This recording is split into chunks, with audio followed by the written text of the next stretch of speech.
Ah, maman, bonjour. Bonjour. Le Dieu de Papa Florien a fait quelque chose pour toi encore. Oui. On va écouter ton grand témoignage avec vie. Je dis merci au Dieu de Papa Florien ce matin. Parce que avant de le connaître, j'ai traversé des moments vraiment difficiles. En 2016, depuis plusieurs années déjà, j'ai travaillé dans une société de la place chez les Libanais. Donc, en 2016, sans raison apparente, j'ai été licenciée. J'ai perdu mon emploi et en quelques jours, ils ont calculé mon droit, ce qu'ils appelaient le droit, ils m'ont donné. Je me suis dit que ce n'était pas bon pour moi de m'asseoir sans rien faire. Donc, j'ai décidé de développer un petit commerce là. Parce que mon mari, il ne fait rien. Il se débrouille comme on le dit. Donc, j'habite à Dioufou là. J'ai appelé ma grande sœur qui m'a élevée. Je suis de l'ouest de Danamé. Je l'ai appelé et dit, ah maman, je viens de perdre mon emploi. Donc, je veux faire un petit commerce avec le peu d'argent qu'on m'a donné. Si vous vous rappelez bien, en 2016, il y avait une pénurie de nourriture. Si à Abidjan, il n'y avait pas manioc, attiqué, banane, tout ça. Ça manquait énormément à Abidjan. Et c'est à cette période-là que j'ai perdu mon emploi. Donc, j'ai dit, comme chez nous, n'a pas tous ces trucs, on trouve ça facilement. J'ai dit à ma maman que j'allais lui envoyer de l'argent pour qu'elle m'envoie ça. Donc, elle a accepté. Je lui ai envoyé de l'argent et elle a commencé à envoyer ces marchandises-là. Sincèrement, quand j'ai commencé, ça a commencé à marcher. Énormément même, ça a commencé à marcher. Au début, je faisais un voyage et elle m'envoyait une fois par semaine comme ça. Mais quand j'ai vu la demande, quand ça arrive à Gamé, avant que je n'arrive même, les gens sont là, ils m'attendent. La ticket, les Hausa qui prennent un ticket pour vendre, la gaba, tout ça, ils m'attendent. C'était des sacs d'attiqués, des sacs de placali, des sacs de tarot, bananes, tout ça qu'elle m'envoyait. En tout cas, elle mettait dans les cas, c'était beaucoup. J'ai investi plus de 200 000 dedans. Et quand j'ai fini de vendre, mon bénéfice était vraiment, je me retrouvais. J'ai fait pratiquement un mois dans ça. Quand j'ai vu le commerce, j'ai vu que ça se développait. J'ai regretté même tout le temps que j'ai perdu, plus de 12 ans même dans la société même. Je n'avais rien en 12 ans, je n'ai rien réalisé. Et j'ai vu qu'avec le commerce, ça allait. Mais je ne savais pas que c'était à cette période-là que mon licenciement, ce n'était pas simple, je ne savais pas. Quand mon commerce a commencé à se développer, c'est là mon ennemi aussi, il m'attendait. Un soir, je suis quitté à Gamé, je suis venu, j'ai vendu ce qu'il devait vendre, le peu qui restait, je suis venu à la ça. J'ai fini de faire la nourriture, mon mari, ma famille m'ont à manger. Je me suis lavé, j'ai commencé à sentir des douleurs dans mes 10 doigts.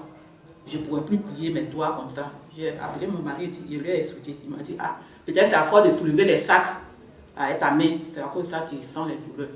Il m'a accompagné. Vers 19 ans, on est parti à la pharmacie de Garda. Au quartier, on est parti, on a expliqué au pharmacien. Il m'a dit, ah, peut-être c'est chaud. Il appelle ça les inflammations ou bien le quoi. Il m'a prescrit des médicaments.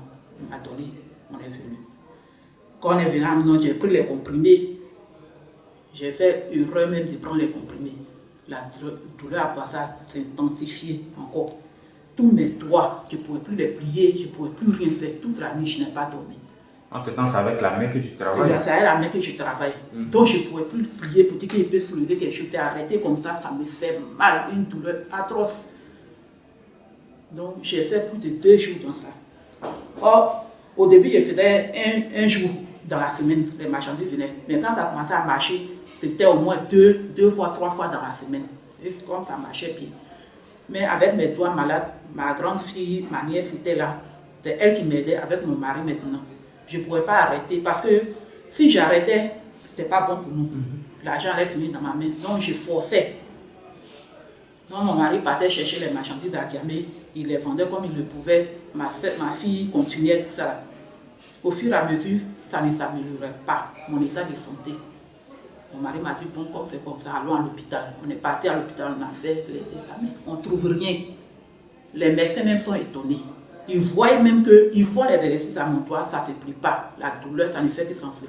Et au bout de 1 mois maintenant, ça a commencé par le petit doigt.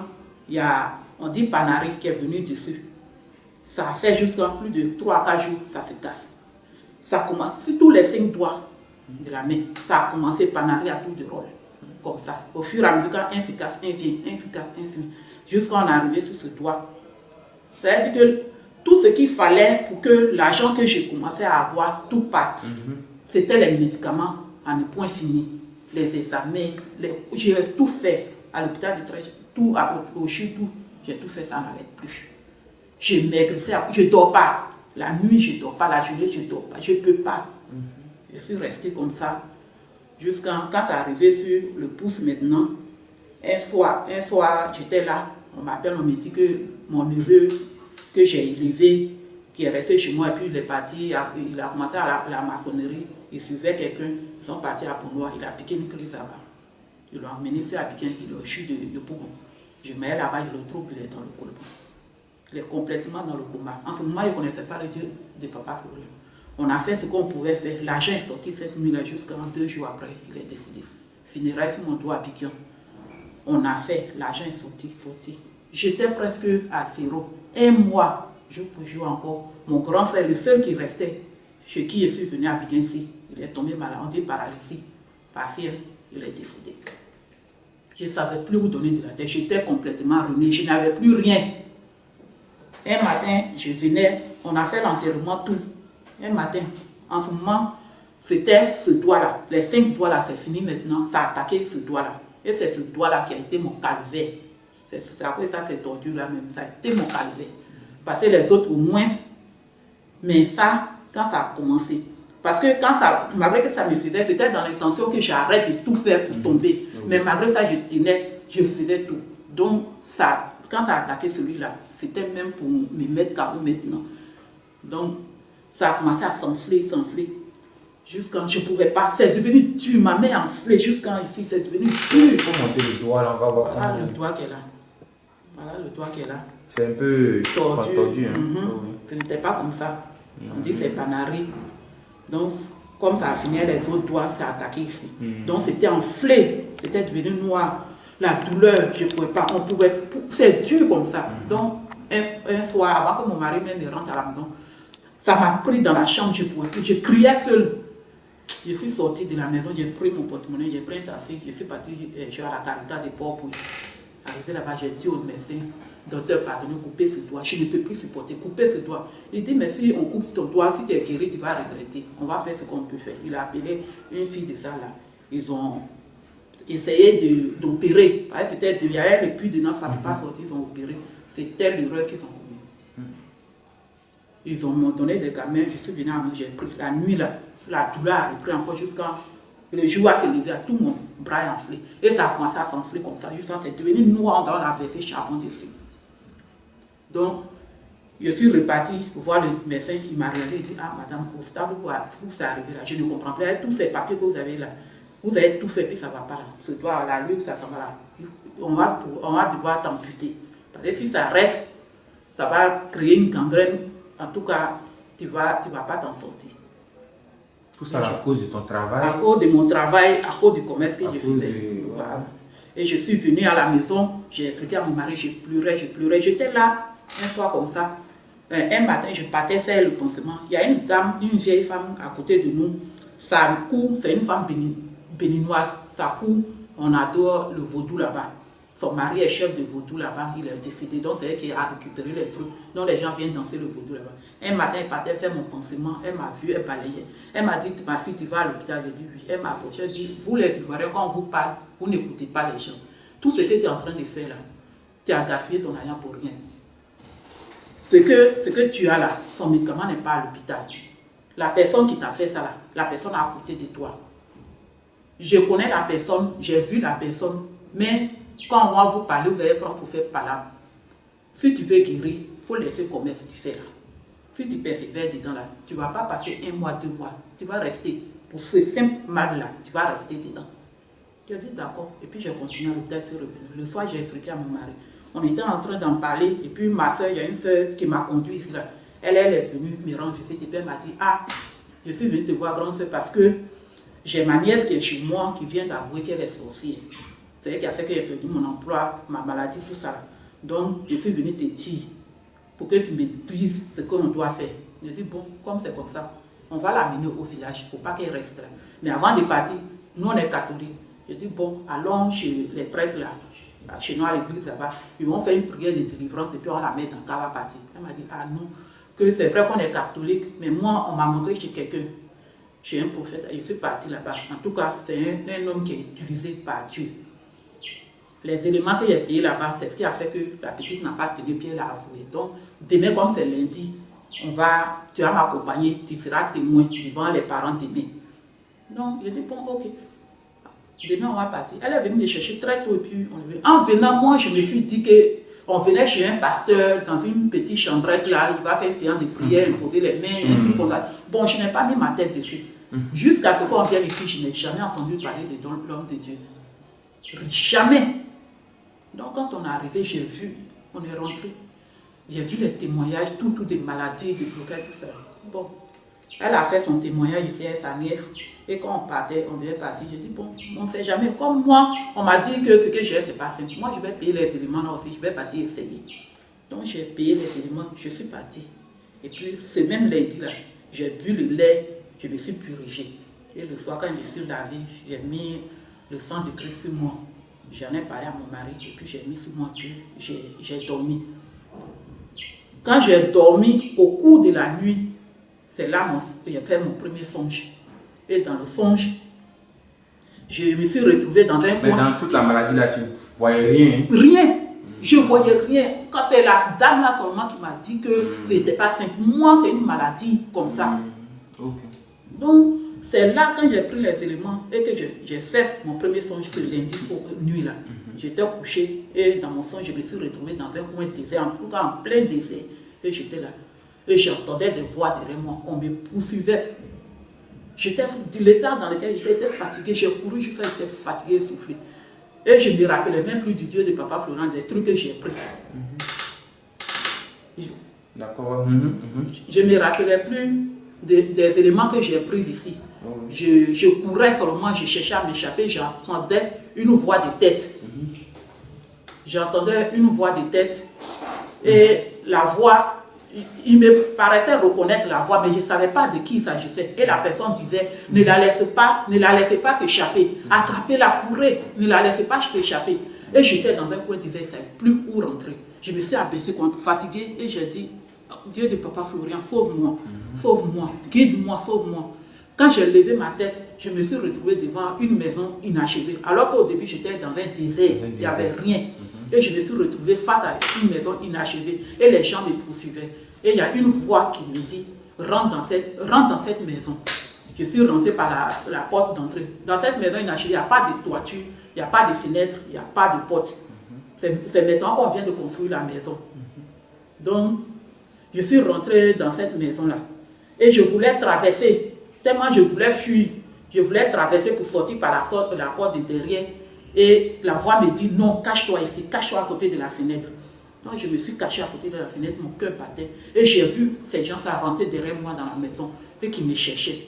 Donc derrière la fenêtre où j'étais, la personne qui était en tête même est venue s'accouder à la porte, à la fenêtre. Il n'y a pas de fenêtre, mais la plaque de la fenêtre est venue s'accouder. Elle disait, où elle est, où elle est, cherchez-la où elle est. Et je me suis coulée comme ça. Je ne voulais pas qu'elle me voie. Pour moi, elle allait me voir, mais elle ne pouvait pas me voir.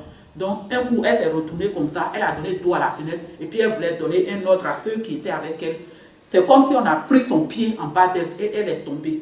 Elle est tombée par la fenêtre, tout juste du moment où j'étais collée à la fenêtre comme ça. Elle est tombée comme ça. Elle est tombée. C'est comme quand une tortue tombe sur sa carapace. Elle ne peut pas se retourner. Elle se débattait. Et puis, la voix m'a dit, regarde, regarde. Qui t'en veut? Regarde qui est responsable de tout ton malheur. Je regarde comme ça. C'est pas possible. Tu vois où? La personne que je vois, c'est ma voisine. Voisine? C'est ma voisine. C'est pas un membre de ma famille. C'est pas une amie. C'est ma voisine que je vois. Je crois pas. Je dis, ah, c'est quoi ça? Et la voix me dit, regarde à côté de toi. Je regarde, je trouve un bas de fer, un bois comme ça, qui était arrêté. Et la voix me dit, prends et tape là. Parce qu'elle était couchée, quand elle s'est débarrassée, son cou était exposé. Et la voix me dit, prends ce bois, tape là sur son cou. Je dis, non, si je la tape sur son cou, elle va mourir. La voix dit, de là où elle est couchée, si je lui permets qu'elle se relève, qu'elle te voie, c'est toi qui vas y rester. Effectivement. C'est là que j'ai pris le bois, puis je l'ai tapé. Quand je l'ai tapé sur son cou, Son cou est parti derrière elle comme si c'était cassé. Et puis je me suis réveillée. J'étais tellement effrayée. Je me suis levée dans la chambre, elle ne pouvait plus dormir. Je tournais sur moi-même jusqu'à le lendemain matin. Quand je me suis levée de ma chambre le matin, à 6h, 7h, 6h par là, je sors, je trouve la voisine en question. Elle est sortie, elle est en train de se brosser. Elle est complètement, c'est comme si elle est grippée, elle a des douleurs à la gorge. Je lui ai demandé, ah, il y a quoi? Pourquoi tu souffres? Elle me dit non, que je sens des douleurs dans la gorge, je ne sais pas comment faire pour rester. Ça me fait mal, on dirait qu'il y a des plaies dans ma gorge. Je dis, ah, Yako. Et puis j'ai donné d'où je suis partie. En ce moment, on venait les mercredis, mais le mercredi, je ne suis pas venue, je suis venue le jeudi. Donc quand je suis venue, j'ai pris des autres éléments encore. Moi, je payais en détail. Je suis venue, j'ai pris puge 1 avec le lait 1 et puis je suis partie. J'ai refait le jeudi. Quand j'ai refait le jeudi, en pleine journée, quand j'ai fini de me purger, j'étais fatiguée, j'étais couchée là. En temps, ça allait mieux. Quand j'ai fait le premier traitement là, ça a commencé à aller. Moi qui ne dormais pas tout, en tout cas, j'ai commencé à dormir, j'ai commencé à avoir l'appétit. Mon mari même était étonné. Donc, le jeudi, quand j'ai pris le deuxième lait à elle, puis j'ai fait, vers les 14h, j'ai mangé et puis j'étais couchée. Avant de me coucher, j'ai dit au Dieu de Papa Florian, j'ai dit, Dieu de Papa Florian, si ce que tu m'as montré le lundi là, si ça vient de toi, si ça vient vraiment de toi, je veux voir, montre-moi ça sur une autre facette. En tout cas, montre-moi ça, montre-moi la même personne. Si c'est vraiment elle qui est à la base de mon malheur. Et le mec, quand j'ai fait ça, je me suis couché dans la journée. Je me suis couché dans la journée. Voilà un deuxième rêve qui vient. Je me retrouve, on me poursuit encore, et cette fois-ci en courant, je suis tombée dans un puits. Et c'est la même personne avec son groupe encore. Ils sont venus s'accouder autour du puits. Et elle dit aux gens qu'il ne faudrait pas qu'elle nous échappe cette fois-ci. Il ne faudrait pas qu'elle nous... J'ai atteint mon but déjà, il ne faudrait pas qu'elle nous échappe. On a jeté des cailloux sur elle. Ils ont pris des cailloux, des briques, ils ont commencé à jeter sur moi. Jeter sur moi. Et j'étais dans le puits, un puits profond. On ne me voyait même pas. C'est là, j'étais cachée quelque part dans le puits. Et puis je dis, Dieu, Papa Florent, sauve-moi, ne m'abandonne pas. Et il y a la même voix encore me dit, regarde au fond. Il m'appelle, je regarde. C'est comme si... Il y a un tunnel. Voilà, c'est comme s'il y a un tunnel. J'ai commencé à ramper. La voix me dit, il faut ramper. J'ai commencé à ramper et arrivé au bout du tunnel. C'est comme si on montait un escalier. Il y a un truc, on monte ici comme ça pour sortir du puits. Je sors en dehors du puits, je vois. Et puis la voix me dit, regarde. Je regarde. Elle a accoudé encore sur le bord du puits à elle, son groupe. La voix me dit, regarde. Je regarde, c'est elle encore. Je me suis levée, cette fois-ci là, c'était vers les 14h, je me suis levée, je suis sortie de la maison. Je suis partie retrouver ma soeur qui m'a conduit ici. Elle dit, ah, ton affaire là, je comprends. Ton affaire là, je comprends plus. Voilà ce qui se passe. Tout tu m'as envoyé là, j'ai pris les éléments, j'ai fait. Première fois, j'ai fait, voilà le son qui est fait. Je n'ai pas voulu t'en parler, même à mon mari, je n'ai rien dit encore. Et j'ai mis Dieu à l'épreuve, je dis, je vais voir si c'est vraiment de lui que ça vient. Et voilà, aujourd'hui, j'ai fait deuxième traitement. Voilà ce que je vois. Elle dit, ah, que le Dieu où tu es parti, où je t'ai amené, c'est comme ça qu'il travaille avec les gens. Que la personne que tu as vue là, il ne faut pas douter, c'est la personne qui est à la base de ton problème. Mon frère, à partir de ce moment, ça a été les songes où, quand je l'ai vu la deuxième fois, la troisième fois encore, en songe, ma mère m'a envoyé, ma grande soeur m'a envoyé les choses, de la nourriture. Dans la cour commune où on est, quand on t'envoie de la nourriture, tu partages un peu partout à tes voisines. Donc, en songe, d'abord, on m'envoyait de la nourriture. Elle était assise devant sa porte, elle faisait la lessive dans une grosse bassine. Elle faisait la lessive. J'ai servi, c'est riz local de chez moi, elle m'a envoyé. Donc, j'ai servi riz là, 1 kilo, j'ai partagé aux autres. Arrivé à son tour, quand je voulais lui donner, je l'appelle, tiens, elle ne me regarde pas, tiens. Quand j'ai insisté, elle dit, mais ah, tiens, j'ai donné aux autres, tiens pour toi, pour prendre. Quand j'ai tendu ma main pour prendre un moi, elle a levé ses yeux, elle m'a regardé méchamment pour prendre un moi. Au lieu de prendre ça, le riz, elle m'a attrapé par le poignet, puis elle m'a tiré vers elle. En venant vers elle, ma tête a plongé dans sa bassine d'eau sale, l'eau sale là. Elle a appuyé sur ma tête, elle a commencé à m'étouffer. Jusqu'en rêve là-bas, je me suis débattue, je dois prier jusqu'en... Et puis elle m'a lâché, quand elle m'a lâché, je me suis levée, je dis tu es vaincu. Le feu de Papa Florian est sur toi. Et elle s'est retirée de moi, elle s'est arrêtée là-bas. Elle m'a dit, tu penses que tu es venu dans la cour ici, tu es venu trouver tout le monde, toutes les femmes là, elles ne travaillent pas. Tu penses que c'est fortuit. Toi, tu vas venir, tu vas travailler, c'est toi qui te lèves le matin pour aller à un sac à main au travail. Je t'ai fait perdre ton travail. Tu veux faire commerce pour t'en sortir comme Dramel. Moi, je fais le commerce à Akiamé. Tu veux faire comme moi, mais tu n'as rien vu encore. Elle m'a dit ça clair. Et depuis ce jour, ça a été les songes qui se suivaient. Mais au jour d'aujourd'hui, ça veut dire que le plus grand même, c'est que mon doigt, qu'on disait qu'on allait amputer, mon bras qui était enflé a commencé à diminuer jusqu'à j'ai retrouvé la guérison totale. Aujourd'hui où je suis, ça veut dire que comme ce qu'elle ne peut plus faire, elle ne peut plus faire dans le spirituel, ce qu'elle ne peut plus faire, c'est vis-à-vis maintenant qu'elle le fait. Dans la cour, elle ne me parle plus. Mais Papa Florian même a dit que Dieu ne nous montre pas nos ennemis pour qu'on puisse les bouder, pour qu'on puisse leur faire palabre, pour que tout le monde le sache. Moi, mon combat, je confie ça au Dieu de Papa Florian. Je la vois, je la salue. C'est elle qui ne me parle pas. Je ne m'occupe pas de ce que... Je ne lui ai jamais dit, voilà ce que j'ai vu en son sur toi. C'est à une de ses sœurs qui était là, je ne lui ai pas dit que c'est elle qui était à la base de mon problème, mais j'ai expliqué tous les songes que j'ai faits. Et en faisant les songes là, en lui expliquant, elle a su que c'était de sa sœur. Elle m'a dit non, que peut-être quelqu'un peut utiliser son corps pour venir te faire du mal. Ça ne peut pas être forcément la personne à qui tu penses là. Mais c'est hier, sa sœur est venue me dire qu'elle aussi, ils lui ont montré un coin, elle est partie pour prier là-bas. Et elle a fait, la personne qu'elle est partie voir, lui a dit que tous les problèmes qu'elle a, c'est sa sœur là qui est à la base de son problème. Et elle a fait un songe où elle-même s'est révélée à elle. Donc, aujourd'hui, je suis venue dire merci au Dieu de Papa Florian. C'est vrai que pour le moment, je ne travaille pas, je lui ai confié ça. Je sais que s'il veut, il va faire. Voilà. Il va faire. Donc, je suis venue lui dire merci parce qu'aujourd'hui, il m'a montré mon ennemi. Et je sais comment marcher aujourd'hui. Aujourd'hui, je n'ai pas de problème. Je n'ai pas dit qu'il n'y a pas quelqu'un qui a dit que je n'ai pas de problème. Mais j'ai la paix du cœur. Je connais, oui, je la connais maintenant. J'ai la paix du cœur. Donc, si c'était toi, tu ne peux pas savoir. Non, je ne pouvais pas. La preuve, j'ai vécu combien de mois dans cette maladie. Je ne savais pas. J'étais comme ça. Je mangeais avec elle, je causais avec elle, je faisais tout avec elle. Elle était au courant de tous mes problèmes de foyer. Alors que c'est ce qu'elle prenait, en tout cas, pour utiliser contre moi. Amen.